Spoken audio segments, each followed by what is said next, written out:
حاضرین و ناظرین السلام علیکم ورحمۃ اللہ وبرکاتہ۔ توفیع علی علیہ السلام مدد۔ نیٹ ورک میں خرابی کی وجہ سے ہماری گفتگو منقطع ہو گئی تھی، تو ہم دوبارہ اپنی گفتگو کو شروع کرنے کی کوشش کریں گے۔ کل ہم نے بول ٹی وی پر ہونے والے ایک افسوسناک واقعہ پر اپنے تحفظات اور اپنے کچھ خیالات کو آپ کی بارگاہ تک پہنچایا تھا۔ مقصد اور مفہوم یہی تھا کہ عوام الناس تک حقائق کو پہنچایا جائے۔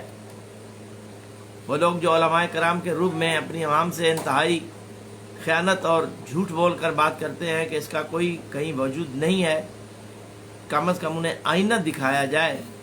اور پڑھی لکھی عوام بھی ان سے پوچھنے کے قابل ہو، پوچھ سکے کہ آخر آپ اتنی دروغ گوئی سے کام کیوں لے رہے ہیں۔ بدقسمتی یہ ہے کہ دوسرے مکتب کو بدنام کرنے کے لیے اور اپنے مکتب کو بلند کر کے پیش کرنے کے لیے ہر دور میں، ہر زمانے میں لوگوں نے مختلف حربے استعمال کیے ہیں، لیکن اس دور میں کچھ زیادہ ہی خوف خدا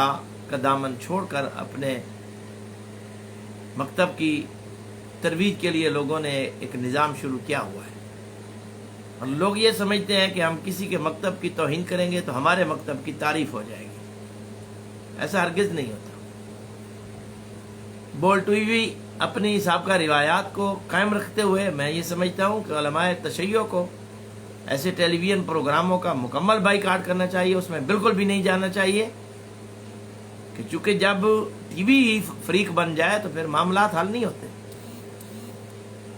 اگلے دن جو میری اطلاعات ہیں کہ محترم علامہ شہیدی صاحب کتابیں لے کر گئے اور اپنا موقف کو مزید واضح کرنا چاہتے تھے، لیکن ٹی وی انتظامیہ نے اس بات کی اجازت نہ دی، تو یہ بھی ایک انتہائی قابل افسوس عمل ہے۔ ہم انشاءاللہ العزیز کوشش کریں گے کہ اسی طریقے سے، اسی ذریعے سے مکتب تشیع پر ہونے والے تمام اعتراضات کا علمی انداز میں اپنے اہل سنت بھائیوں ہی کی کتابوں سے اس کو واضح اور ثابت کرنے کی کوشش کریں۔ چونکہ پہلے زمانے میں لوگ انتہائی صاحب انصاف اور صاحب نظر ہوتے تھے، وہ مسلک کی حدود و قیود سے باہر ہو کر انتہائی دیانتداری سے بات کو پیش کرتے تھے، لیکن اب صورتحال انتہائی مختلف ہے۔ میں انشاءاللہ العزیز کل بنات رسول اللہ صلی اللہ علیہ وآلہ وسلم 1 یا 4 اس حوالے سے ہم کل تفصیلی گفتگو کریں گے اور اپنے سننے والوں کو، اپنے دیکھنے والوں کو مطلع کر رہے ہیں، خبر دے رہے ہیں، بتا رہے ہیں کہ وہ بھی اس سلسلے میں اگر کوئی سوالات کرنا چاہیں تو وہ کل سے پہلے تیاری کر لیں اور ہمیں سوالات بھیج دیں بے شک۔ تو میں انشاءاللہ العزیز ان کے سوالات کو بھی اس پروگرام میں شامل کروں گا، اور اگر کوئی سوالات اس کے بعد بھی کرنا چاہے تو بھی ہم انشاءاللہ خدمت کے لیے حاضر ہیں۔ میں یہ سمجھتا ہوں کہ حرمت رسول اللہ صلی اللہ علیہ وآلہ وسلم اور حرمت صحابہ کرام رضوان اللہ علیہم اجمعین کے علمبرداروں کو اپنے نظریات پر نظر ثانی کرنی چاہیے، کیونکہ جس طرح نکاح متع کو میرے علماء اہل سنت دوستوں نے، بزرگان نے جس انداز سے منہ بھر کے حرام اور زنا کا لفظ کہا، گویا انہوں نے اپنے انداز میں ایک بہت بڑی توہین صحابہ بھی کی ہے اور توہین صحابیات بھی کی ہے، کیونکہ وہ عمل جو شرعی حرام نہیں ہے، جس کو رسول اللہ صلی اللہ علیہ وآلہ وسلم نے حرام قرار نہیں دیا، اور علماء کرام اس کو حرام قرار دے کر ان بزرگان پر، ان اکابرین پر الزام لگا رہے ہیں، تہمت لگا رہے ہیں۔ چونکہ اگر یہ فعل حرام ہے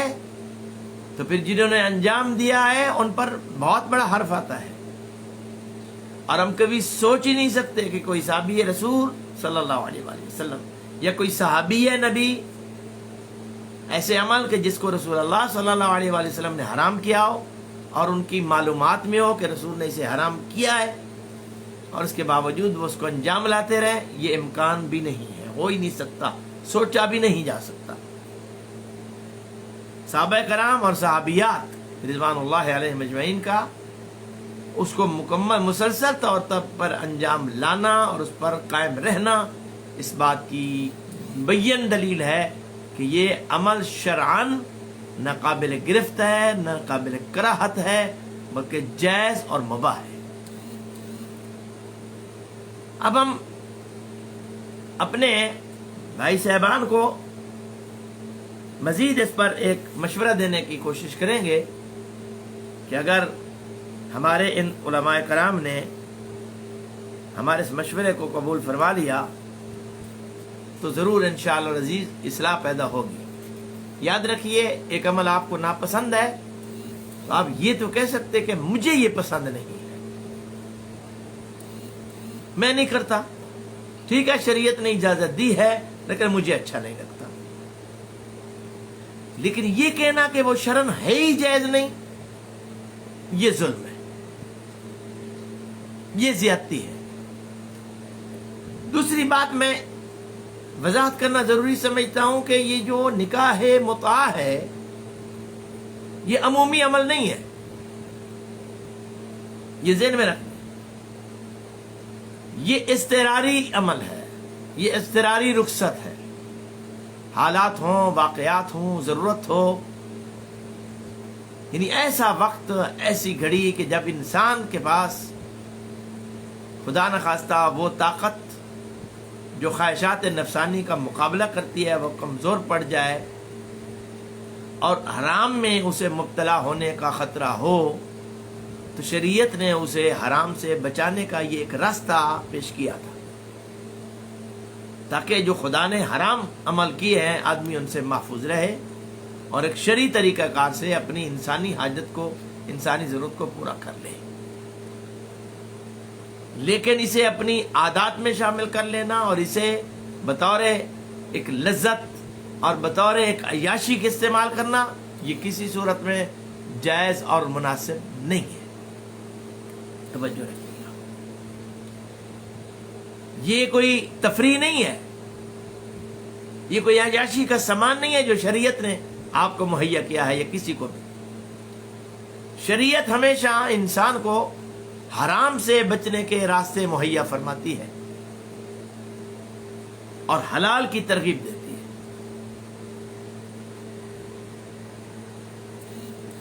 اپنی خواہشات نفسانی پر کنٹرول کرنا یہ ایمان کی بلندی کی دلیل ہے، چونکہ جو اپنی خواہشات پر قابو نہیں رکھ سکتا وہ صاحب تقوی انسان نہیں ہوتا۔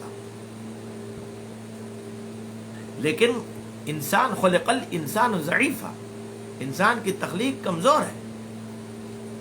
وہ کسی وقت بھی گناہ میں گر سکتا ہے، تو اس لیے شریعت نے اسے، شارع نے، دین کے وارث نے، سید الانبیاء صلی اللہ علیہ وآلہ وسلم کی ذات مقدس نے انسان کو جب اس کی کنٹرول سے بات باہر ہو جائے اور ضبط نہ ہو سکے اور خطرہ لاحق ہو جائے انسان کو حرام میں خدا نخواستہ مرتکب ہونے کا، تو اس کے لیے وہ راستہ مہیا کیا تھا۔ اسے عادت بنا لینا، اسے عیاشی کا ایک ذریعہ بنا لینا، یہ بھی کسی صورت جائز اور مناسب عمل نہیں ہے۔ اب میری انتہائی دست بستہ اپنے عزیزان سے، اپنے دیکھنے والوں سے گزارش ہے کہ آپ کوشش کریں کہ کسی معاملے میں شدت پسندی کا اسلام میں کوئی وجود نہیں ہے۔ اپنا موقف ثابت کرنا ہے تو علم سے، ادراک سے، شعور سے، عقل سے ثابت کریں، چونکہ واحد مکتب اہل بیت علیہ الصلوۃ والسلام ہے جس میں جذبات کی کوئی گنجائش نہیں۔